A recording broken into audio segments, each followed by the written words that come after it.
नमस्कार, मेरा नाम अन्वेश प्रताप सिंह है और आप सभी का तक्षशिला डिफेंस एकेडमी में सभी का स्वागत है। आज हम बात करने वाले हैं, जैसे आप सभी ने भी थंबनेल में पढ़ा होगा, कि why Russian economy is bolstering and Europe is dying.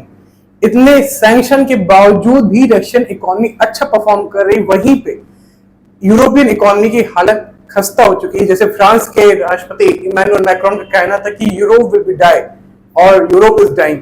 तो इस पूरे सेंटेंस को डिकोड करेंगे और देखेंगे कि रशियन इकोनॉमी क्यों अभी भी अच्छा परफॉर्म कर रही इतने सैंक्शन होने के बावजूद में।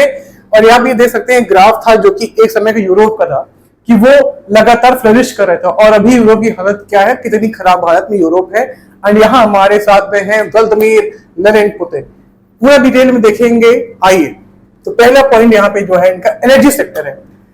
एनर्जी सेक्टर की बात करें तो जब सैंक्शन लगे तो वेस्टर्न ने अपने हिसाब से सैंक्शन लगाए। इंडिया के पास में फ्यूल आया तो वो जान, अगर वो चाहते थे इंडिया पे सैंक्शन लगा सकते थे कि आप हमें किसी तरह का फ्यूल नहीं देंगे जो कि रशियन ओरिजिन का होगा।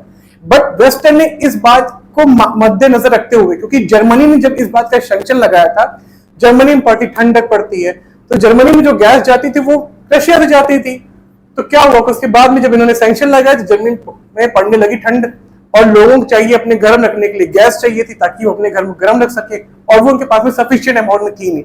इसलिए वेस्टर्न कंट्रीज ने सोच समझ कर सैंक्शन लगाए ताकि इनका नुकसान ना हो, और रशिया पे कहने के लिए सैंक्शन लगे रहे।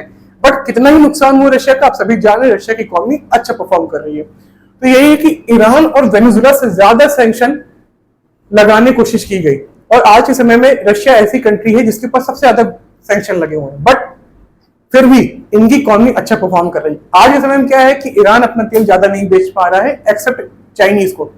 इंडिया से बातचीत चल रही है। वेनेजुएला अपना तेल बेचना चाहता है लेकिन वो भी नहीं बेच पा रहा है। एक समय पे वेनेजुएलन ऑयल इंडिया में बहुत अच्छे अमाउंट में आता था, बट ड्यू टू सैंक्शन हम उसे नहीं ले पा रहे हैं।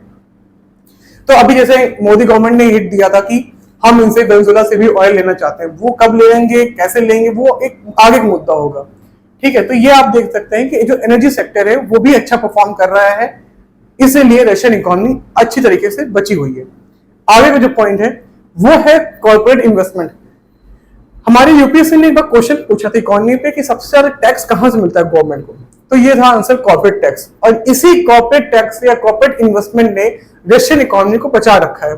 कैसे, देखिए आपके सामने लिखा हुआ है कि अकॉर्डिंग टू IMF 2022 के बाद से 45% तक का एडिशन हुआ था, जिसके चलते जिनकी जीडीपी थी उसमें ग्रोथ देखने को मिली, और जो बाहरी आइटम्स थे जो कि इनका इंपोर्ट्स हो रहा था उसकी जगह पे कुछ डोमेस्टिक गुड्स का ओपन किया गया। जैसे लाइक मैकडॉनल्ड्स ने वॉकआउट कर दिया था रशिया से, उसकी जगह पे क्या हुआ कि सेम मिलता जुलता ब्रांड्स ओपन कर दिया गया रशिया में, ताकि वहां के लोग बर्गर खाएं और इंजॉय करें।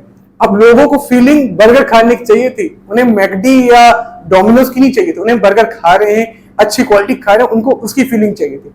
उस बैनिंग, उस वर्कआउट से क्या हुआ कि जो डोमेस्टिक में मनी थी वो और अच्छी आने लगी। इससे क्या हुआ कि जो कॉर्पोरेट मनी थी वो और फ्लरिश करने लगी, और जिससे 45% तक का इजाफा देखा गया। नेक्स्ट पॉइंट जो है वो है प्राइवेट कंजम्पशन की। जाहिर सी बात है, जब मार्केट में पैसा रहेगा तभी आपकी इकोनॉमी ब्लॉस्टर करेगी, तभी इकोनॉमी आपकी फुलफिल करेगी। यहाँ पे प्राइवेट कंजम्पशन बहुत बड़ा पार्ट करता है। आप देखिए कि जो यहाँ पे बात की गई कि जब प्राइवेट कंजम्पशन ने स्ट्रांगली अपने आप को रिकवर किया, कैसे, जिसमें एडिशन हुआ 2.9% का ओवरऑल जीडीपी ग्रोथ में। इसलिए इसने जो इनकी इकोनॉमी थी उसमें और अच्छी परफॉर्मेंस दी, और वहां पे जो एम्प्लॉयमेंट थी वो 3% तक की रही, और कम हो गई बल्कि उससे। और इस पे क्या किया इन्होंने कि जो मिलिट्री सर्विस थी उसको मैंडेटरी कर दिया। मैंडेटरी करने के बाद में क्या हुआ कि लोग अपने खर्चे निकाल पा रहे थे, और इससे क्या हुआ कि जो मार्केट में लिक्विडिटी थी, जो कैश का इनफ्लो था, वो बराबर चल रहा था। इससे कोई भी दिक्कत नहीं आई मार्केट में, और लोग अपना सामान खरीद पाए थे। सैंक्शन के बावजूद भी लोगों के पास में अल्टरनेट प्रेजेंट थे, और अल्टरनेट निकालना रशियन इकोनॉमी के लिए सबसे बड़ा एक रामबाण साबित हुआ कि रशिया के पास में मैकडी तो नहीं, लेकिन मैकडी जैसा ही उनके पास में एक ऑप्शन अवेलेबल था, एक अच्छा सब्स्टिट्यूट उनके पास में अवेलेबल था। इसलिए रशियन इकोनॉमी और अच्छा फ्लरिश करती गई। आगे बढ़ते हैं।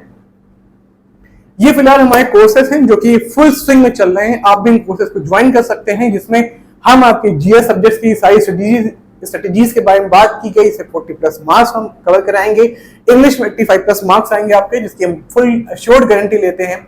मैथ्स के लिए अलग अलग एफसीडी सब्जेक्ट एनडी की अलग अलग स्ट्रेटेजीज के साथ में, मैथ्स एंड पीएफआईक्यूज के साथ में हम आपके कोर्सेज को कवर कराएंगे, और जिसमें आपको हम एसएसबी मेंटरशिप भी ऑफिसर्स के द्वारा, जो कि खुद कई स्टूडेंट्स को ट्रेन कर चुके हैं, उनके थ्रू आपको मिलेगी। आप अगर हमारे साथ जुड़ना चाहते हैं तो स्क्रीन पे आपके सामने नंबर चल रहा होगा, आप वहां से कांटेक्ट कर सकते हैं। तो आगे बढ़ते हैं। अब बात करते हैं गवर्नमेंट एक्सपेंडिचर की। तो रशिया की जो इकोनॉमी में डिफेंस ने एक अच्छा प्ले किया। जाहिर सी बात है, यूक्रेन और रशिया के बीच में कंफ्लिक्ट चल रहा है तो डिफेंस तो हो ही गई होगा। तो इसलिए इस डिफेंस के पर्पस ने 7% की जो जीडीपी थी उसको बढ़ाया। और इसके एडिशन में क्या होगा कि जो इतने सैंक्शन लगे, आज रशिया क्या है कि सबसे ज्यादा सैंक्शन कंट्रीज है, उसमें भी रशिया अच्छा परफॉर्म कर रहा है। तो इस सब चलते हुए यूरोप परेशान है कि वो कैसे, लेकिन रशिया ने हर मुद्दे का तोड़ निकाल रखा है।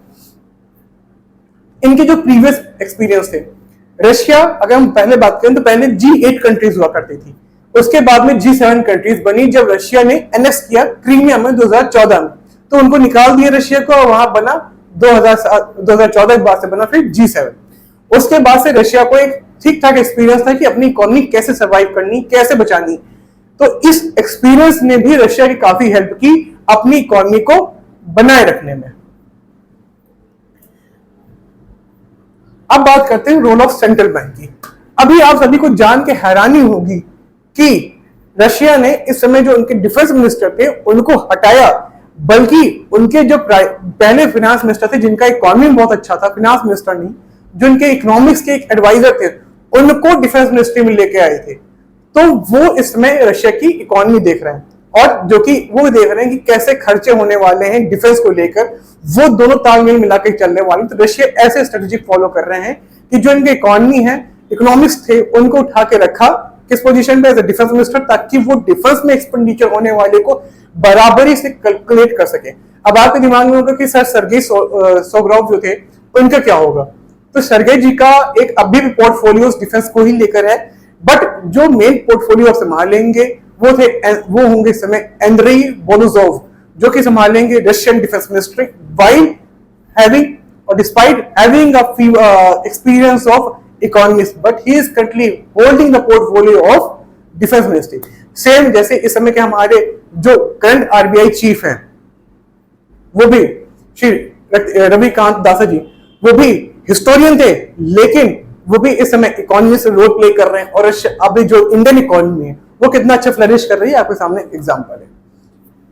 अब यहां बात आती है exactly role of central bank की। हर बैंक का, हर कंट्री का एक सेंट्रल बैंक होता है।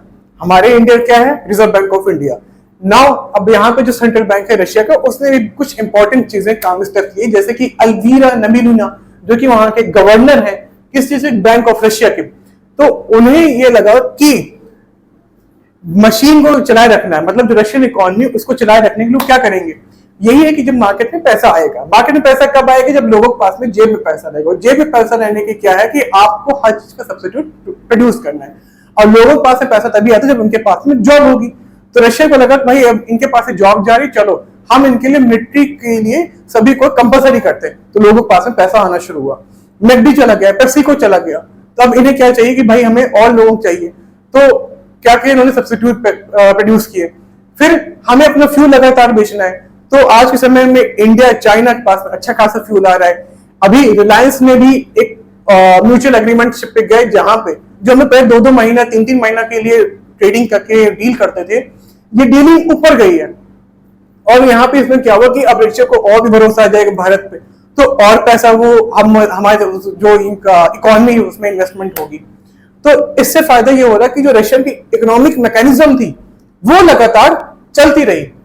अब यहां पे बात कर लेते हैं, तो ये रहा पूरा मसला कि जिससे रशिया की इकोनॉमी लगातार फ्लो कर रही थी। और ये वो 5 पॉइंट थे जिसमें रशिया की इकोनॉमी, आप देख सकते हैं कैसे रशिया ने अपने आप को गियर अप किया।